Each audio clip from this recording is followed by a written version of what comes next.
Welcome back to my channel unique kids. ഇന്ന് ഞാൻ വന്നിട്ടുള്ളത് ഈസി ആയിട്ട് ഉണ്ടാക്കാൻ പറ്റിയിട്ടുള്ള വെറൈറ്റി ആയിട്ടുള്ള ഒരു ട്രസ്ലച്ചസ് കേക്കിൻ്റെ റെസിപ്പി ആയിട്ടാണ്. നമ്മൾ സാധാരണ പല വെറൈറ്റി ട്രസ്ലച്ചസും ചെയ്യാറുണ്ട്.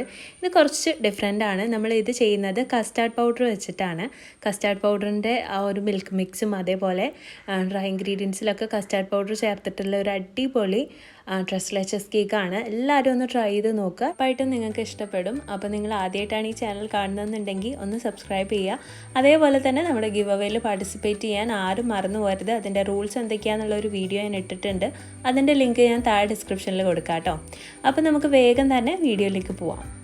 അപ്പോൾ ആദ്യം നമുക്ക് ഇതിനായിട്ടുള്ള ഡ്രൈ ഇൻഗ്രീഡിയൻസ് ഒക്കെ ഒന്ന് അരിച്ചെടുക്കാം. അപ്പോൾ ഞാൻ ഇതേപോലെ ഒരു അരിപ്പ് വെച്ചിട്ടുണ്ട്. അതിലേക്ക് നമുക്ക് 1/2 കപ്പ് അളവിൽ മൈദയും 1/4 കപ്പ് അളവിൽ കസ്റ്റാർഡ് പൗഡറും 1 ടേബിൾ സ്പൂൺ അളവിൽ കോൺഫ്ലോറും 3/4 ടീസ്പൂൺ അളവിൽ ബേക്കിംഗ് പൗഡറും 1 പിഞ്ച് ഉപ്പും കൂടെ ചേർത്തതിന് ശേഷം നന്നായിട്ട് ഒരൊറ്റ പ്രാവശ്യം അരിച്ചിട്ട് അതൊന്ന് മാറ്റി വെക്കാം. ഇനി നമുക്ക് വേറെ ഡ്രൈ ആയിട്ടുള്ള ഒരു ബൗൾ എടുത്തതിന് ശേഷം അതിലോട്ട് 3 മുട്ട പൊട്ടിച്ചൊഴിക്കാം. നിങ്ങൾ ഫ്രിഡ്ജിൽ നിന്ന് ഡയറക്റ്റ് എടുത്താലും കുഴപ്പമൊന്നുമില്ല കേട്ടോ. ഇനി അതിലോട്ട് 1/2 കപ്പ് അളവിൽ പൊടിച്ച പഞ്ചസാരയും 1 ടീസ്പൂൺ അളവിൽ വാനില എസൻസും, നിങ്ങൾക്ക് ഒരു ഇച്ചിരി കളർ വേണമെന്നുണ്ടെങ്കിൽ 1 ഡ്രോപ്പ് യെല്ലോ കളറും കൂടെ ചേർത്തതിന് ശേഷം നന്നായിട്ട് അതൊന്ന് ബീറ്റ് ചെയ്തെടുക്കുക.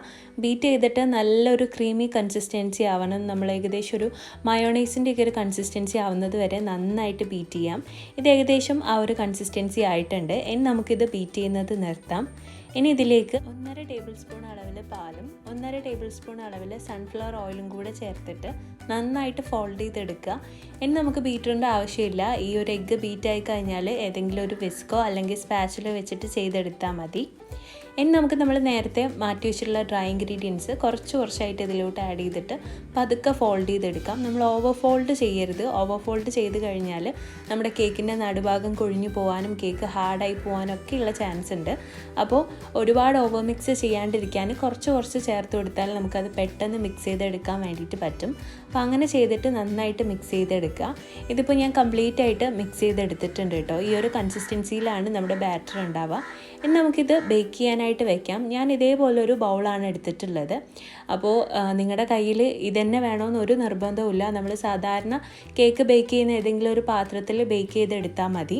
അപ്പോൾ നിങ്ങളുടെ കയ്യിൽ ഇതുണ്ട് എന്നുണ്ടെങ്കിൽ ഇത് ഉപയോഗിക്കുക. അല്ലാന്നുണ്ടെങ്കിൽ ഏതെങ്കിലും ഒരു പാത്രത്തിൽ ഗ്രീസ് ചെയ്ത് കൊടുത്തതിന് ശേഷം ഈ ബാറ്റർ അതിലോട്ട് ഒഴിച്ചു കൊടുത്താൽ മതി. ഇതിൽ ചൂട് കൊണ്ടാലൊന്നും പൊട്ടിപ്പോവില്ല കേട്ടോ. അതുകൊണ്ടാണ് ഞാനിത് എടുത്തിട്ടുള്ളത്. അപ്പോൾ നിങ്ങൾ ഇതേപോലുള്ള പാത്രം എടുക്കുന്ന സമയത്ത് അത് മൈക്രോവേവ് സേഫ് ആണോ എന്നൊക്കെ നോക്കിയിട്ട് എടുക്കുക. അല്ലാന്നുണ്ടെങ്കിൽ ചിലപ്പോൾ പൊട്ടിപ്പോവും. എന്നിട്ട് സൈഡൊക്കെ നന്നായിട്ടൊന്ന് ഗ്രീസ് ചെയ്ത് കൊടുത്തതിന് ശേഷം നമുക്ക് ബാറ്റർ ഒഴിച്ചു കൊടുക്കാം. അപ്പോൾ നിങ്ങൾ വേറെ ഏതെങ്കിലും പാത്രത്തിലാണ് ചെയ്യുന്നതെന്നുണ്ടെങ്കിലും നന്നായിട്ട് ഗ്രീസ് ചെയ്യാൻ വേണ്ടിയിട്ട് ശ്രദ്ധിക്കാം. ഇനി നമുക്കിത് ബാറ്റർ ഇതിലോട്ട് ഒഴിച്ചു കൊടുത്തിട്ട് 2-3 പ്രാവശ്യം ഒന്ന് ടാപ്പ് ചെയ്ത് ബേക്ക് ചെയ്യാനായിട്ട് വെക്കാം.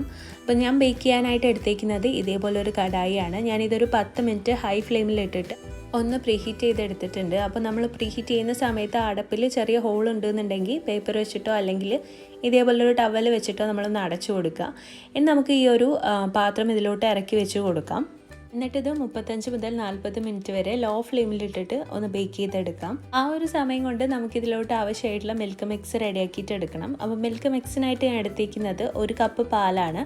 ഈ 1 കപ്പ് പാലിലോട്ട് ഞാൻ 1/2 കപ്പ് അളവിൽ കണ്ടൻസ്ഡ് മിൽക്കാണ് ചേർത്തിട്ടുള്ളത്. അപ്പോൾ കണ്ടൻസ്ഡ് മിൽക്ക് ചേർക്കുന്ന ഒരു ഭാഗം വിട്ടുപോയിട്ടുണ്ട്. അപ്പോൾ നിങ്ങൾ ചെയ്യുന്ന സമയത്ത് 1 കപ്പ് പാലിൻ്റെ കൂടെ 1/2 കപ്പ് അളവിൽ കണ്ടൻസ്ഡ് മിൽക്ക് ചേർത്തിട്ട് നന്നായിട്ട് മിക്സ് ചെയ്ത് ലോ ഫ്ലെയിമിലിട്ടിട്ട് അടുപ്പിൽ വെക്കുക. അപ്പോൾ നമ്മൾ അടിയിൽ പിടിക്കാണ്ട് എപ്പോഴും ഇളക്കി കൊടുക്കാൻ വേണ്ടിയിട്ടൊന്ന് ശ്രദ്ധിക്കുക. ഇനി നമുക്ക് അതിലോട്ട് കസ്റ്റാർഡും കൂടെ മിക്സ് ചെയ്ത് ചേർക്കണം. എന്നാലേ നമ്മുടെ ആ ഒരു മിൽക്കിന് കുറച്ചൊരു കട്ടി ഉണ്ടാവുള്ളൂ. അപ്പോൾ കസ്റ്റാർഡ് മിക്സ് ചെയ്യാൻ വേണ്ടിയിട്ട് ഞാൻ ഒരു 1/2 കപ്പ് പാലും കൂടെ എടുത്തിട്ടുണ്ട്. അതിലോട്ട് 1.5 ടേബിൾ സ്പൂൺ അളവിൽ കസ്റ്റാർഡ് പൗഡർ ചേർത്തിട്ട് നന്നായിട്ടൊന്ന് മിക്സ് ചെയ്ത് ഒട്ടും ലെംസ് ഇല്ലാണ്ടാക്കി മാറ്റി വെച്ചിട്ടുണ്ട്.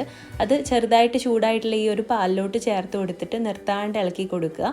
നമ്മുടെ പാലൊന്ന് ചെറുതായിട്ട് തിക്കായിട്ട് വരുന്നവരെ ഏകദേശം ഒരു നമ്മൾ സാധാരണ ട്രസ്ലച്ചസിൻ്റെ ആ ഒരു മിൽക്ക് മിക്സിൻ്റെ കൺസിസ്റ്റൻസി ആവുന്നത് വരെ ഒരു ചെറിയ തിക്നെസ് വരുന്നവരെ നന്നായിട്ട് ലോ ഫ്ലെയിമിൽ ഇട്ടിട്ട് തന്നെ ഒന്ന് ഇളക്കി കൊടുക്കാം.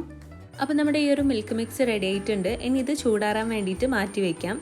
അപ്പോഴേക്കും നമ്മുടെ കേക്കും റെഡിയായി ചൂടാറി വന്നിട്ടുണ്ട്. നമുക്കിത് പുറത്തെടുത്തിട്ട് ഈ ഒരു കേക്ക് മോൾഡിൽ നിന്ന് ഒന്ന് റിമൂവ് ചെയ്തെടുക്കണം. നമുക്ക് ക്രീമൊക്കെ അപ്ലൈ ചെയ്ത് കൊടുത്തതിന് ശേഷം സുഖമായിട്ട് എടുക്കാൻ വേണ്ടിയിട്ടാണ്. അപ്പോൾ ഞാൻ ഇതേപോലെ ഒരു പാലറ്റ് നൈഫ് വെച്ചിട്ട് ഇങ്ങനെ ഒന്ന് റിമൂവ് ചെയ്തെടുത്തിട്ടുണ്ട്. ഇനി നമുക്കിതിൽ നന്നായിട്ട് ഹോൾസ് ഇട്ട് കൊടുക്കണം. നമ്മുടെ ഈ ഒരു മിൽക്ക് മിക്സ് നന്നായിട്ട് ഇതിലോട്ട് അബ്സോർബ് ആവാൻ വേണ്ടിയിട്ടാണ് ഇതേപോലെ ഒരു ഫോർക്ക് വെച്ചിട്ട് ഹോൾസ് ഇട്ട് കൊടുക്കുന്നത്. ഇനി നമുക്ക് നന്നായിട്ട് ചൂടാറിയിട്ടുള്ള ഈ ഒരു മിൽക്ക് മിക്സ് ഇതിലോട്ട് ആഡ് ചെയ്ത് കൊടുക്കാം. അപ്പോൾ ആഡ് ചെയ്യുന്ന സമയത്ത് ഒരു ഇച്ചിരി മാറ്റി വെക്കാം. എന്ന് നമുക്ക് സെപ്പറേറ്റ് ആയിട്ട് ഒരു ബൗളിലോട്ടോ അല്ലെങ്കിൽ ഒരു പ്ലേറ്റിലോട്ടോ സെർവ് ചെയ്യണമെന്നുണ്ടെങ്കിൽ കുറച്ച് നമ്മൾ മിൽക്ക് മിക്സ് മാറ്റി വെക്കാം. അല്ലാന്നുണ്ടെങ്കിൽ കംപ്ലീറ്റ് ആയിട്ട് ഈ ഒരു കേക്കിലോട്ട് അപ്ലൈ ചെയ്യാം.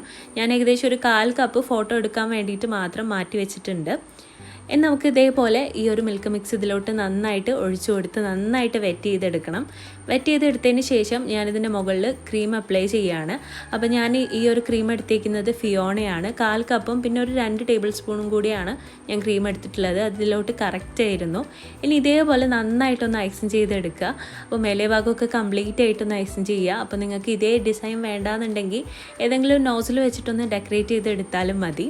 ഞാനിതിപ്പോൾ കംപ്ലീറ്റ് ആയിട്ട് ഐസിങ് ചെയ്തെടുത്തിട്ടുണ്ട്. ഇനി നമുക്കിത് മിനിമം ഒരു 1-2 മണിക്കൂറെങ്കിലും ഫ്രിഡ്ജിൽ വെച്ചിട്ട് നന്നായിട്ടൊന്ന് തണുപ്പിച്ചെടുക്കണം. എന്നാലേ അതിൻ്റേതായ ഒരു കറക്റ്റ് ടേസ്റ്റ് കിട്ടുള്ളൂ. നിങ്ങൾക്ക് വേണമെന്നുണ്ടെങ്കിൽ ഇതിൻ്റെ മുകളിൽ പിസ്തയോ അല്ലെങ്കിൽ ഇഷ്ടമുള്ള നട്ട്സൊക്കെ ചോപ്പ് ചെയ്തിടാം. അപ്പോൾ ഞാനിത് തൽക്കാലം ഇതേപോലെ ഞാൻ ചെയ്ത പോലെ ഒരു ഡെക്കറേഷൻ വെച്ചിട്ട് സിമ്പിളായിട്ടാണ് ചെയ്തെടുക്കുന്നത്. ഇനി നമുക്ക് ഇതിൽ നിന്ന് ഒരു പോർഷൻ കട്ട് ചെയ്തിട്ട് നമുക്ക് പ്ലേറ്റിലോട്ട് സെർവ് ചെയ്ത് കൊടുക്കാം. അപ്പോൾ ഞാൻ ഇതേപോലെ ഒരു പ്ലേറ്റിലോട്ട് സെർവ് ചെയ്ത് കൊടുത്തതിന് ശേഷം ജസ്റ്റ് സിമ്പിളായിട്ടൊരു റോസ് അതിന് മുകളിൽ വെച്ച് കൊടുത്തിട്ടുണ്ട്. അപ്പോൾ നിങ്ങൾക്ക് ഇഷ്ടമുള്ള രീതിയിൽ ഡെക്കറേറ്റ് ചെയ്യുക. എല്ലാവരും ഒന്ന് ട്രൈ ചെയ്ത് നോക്കുക. അപ്പോൾ നിങ്ങൾ സെർവ് ചെയ്യുന്ന സമയത്ത് ഞാൻ പറഞ്ഞ പോലെ ഇതേപോലെ കുറച്ചൊരു മിൽക്കും കൂടെ അതിലോട്ട് ആഡ് ചെയ്ത് അതും കൂട്ടി കഴിക്കുമ്പോഴാണ് ഇതിൻ്റെ കറക്റ്റ് ഒരു ടേസ്റ്റ് വരുന്നത്. അപ്പോൾ എല്ലാവരും ഒന്ന് ട്രൈ ചെയ്ത് നോക്കുക. ട്രൈ ചെയ്ത് നോക്കിയിട്ട് ഫീഡ്ബാക്ക് എന്നെ അറിയിക്കുക. പിന്നെ നിങ്ങൾക്ക് ഈ വീഡിയോ ഇഷ്ടമായിരുന്നുണ്ടെങ്കിൽ ലൈക്ക് ചെയ്യുക, കമൻറ്റ് ചെയ്യുക, ഷെയർ ചെയ്യുക. അതേപോലെ തന്നെ നമ്മുടെ ഗിവ് അവേയിൽ പാർട്ടിസിപ്പേറ്റ് ചെയ്യാൻ ആരും മറന്നു പോകരുത്.